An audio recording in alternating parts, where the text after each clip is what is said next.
Have you ever wondered how some of the most powerful minds in history, like Isaac Newton, would have managed their finances? What would his fee structure even look like? It's a whimsical question, but it gets to the heart of something we often overlook: the practical, everyday realities of even the most brilliant individuals. We think of Newton as a man of pure thought, discovering the laws of gravity and calculus, but he was also a man who had to eat, pay for his lodgings, and support his research. The truth is, Newton didn't have a modern-day fee structure in the way we understand it. He wasn't billing clients for a project or charging an hourly rate for a consultation. His financial life was far more complex and intertwined with the political, social, and academic systems of his time.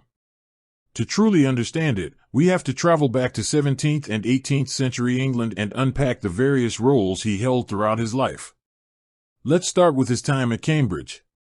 Newton entered Trinity College, Cambridge, in 1661 as a sizar. This was a position for poor students who couldn't afford the tuition.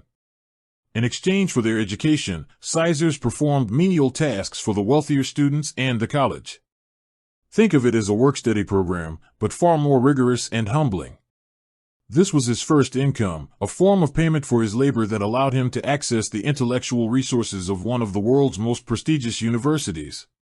He wasn't earning a salary, but he was receiving an invaluable service that would lay the foundation for all his future work. After he graduated, his financial situation began to change. He was elected a Fellow of Trinity College in 1667.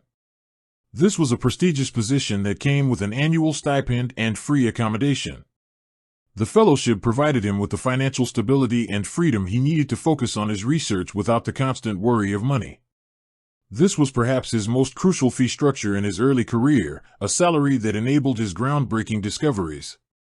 However, there was a catch. To maintain his fellowship, he was required to take holy orders in the Church of England.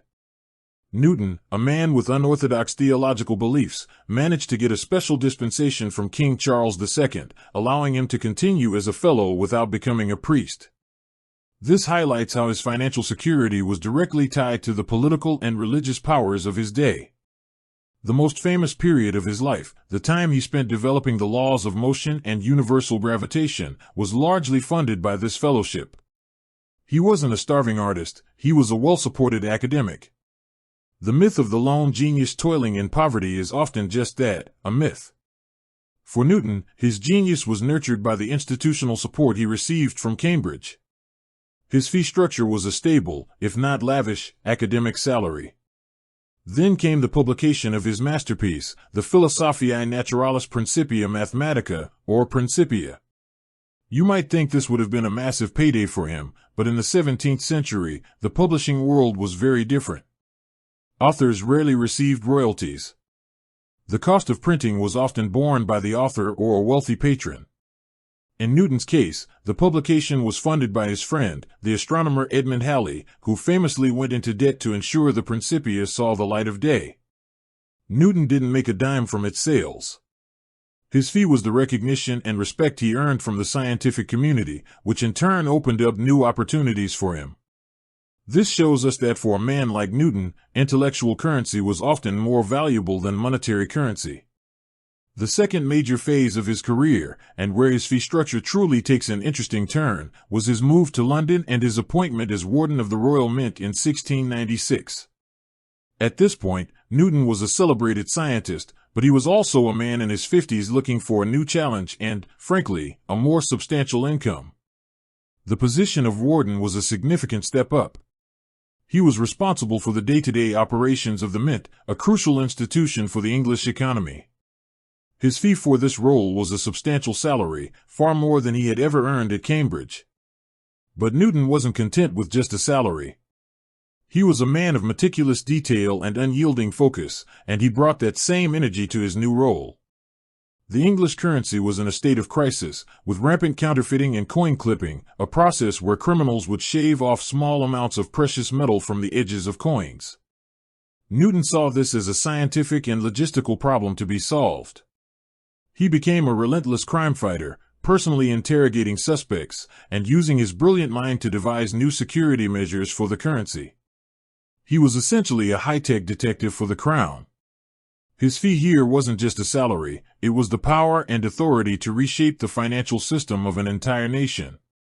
He was so successful that he was promoted to Master of the Mint in 1699, a position he held until his death. As Master of the Mint, his fee structure became even more lucrative. He received not just a salary, but also a percentage of the profits from the minting of new coins. This made him a very wealthy man. He was no longer just a brilliant mind supported by an institution, he was a powerful and influential figure in the British government, with a personal fortune to match. His fee for his services was a direct and substantial share in the economic engine of the nation. Another aspect of his financial life that's worth considering is his role as president of the Royal Society. He was elected in 1703 and held the position for over 20 years. This was a position of immense prestige and influence, but it did not come with a salary. However, the influence and power he wielded as president indirectly benefited him greatly. It solidified his status as the leading scientific figure of his time, and it gave him a platform to promote his own work and influence the careers of others. His fee here was not monetary, it was social and intellectual capital, which in 18th century England was a form of wealth in itself. So, when we try to understand Newton's fee structure, we can't look at it through a modern lens of project-based billing or hourly rates. We have to see it as a mosaic of different forms of payment and compensation, each tied to a different phase of his life and a different role he played. In his early years, his fee was an education and a fellowship, which provided the freedom to think and discover. In his middle years, his fee was the intellectual recognition and prestige that came from publishing his groundbreaking work. In his later years, his fee was a significant salary and a share of the profits from the Royal Mint, a testament to his practical genius and administrative prowess. With that said, thanks for watching and until next time.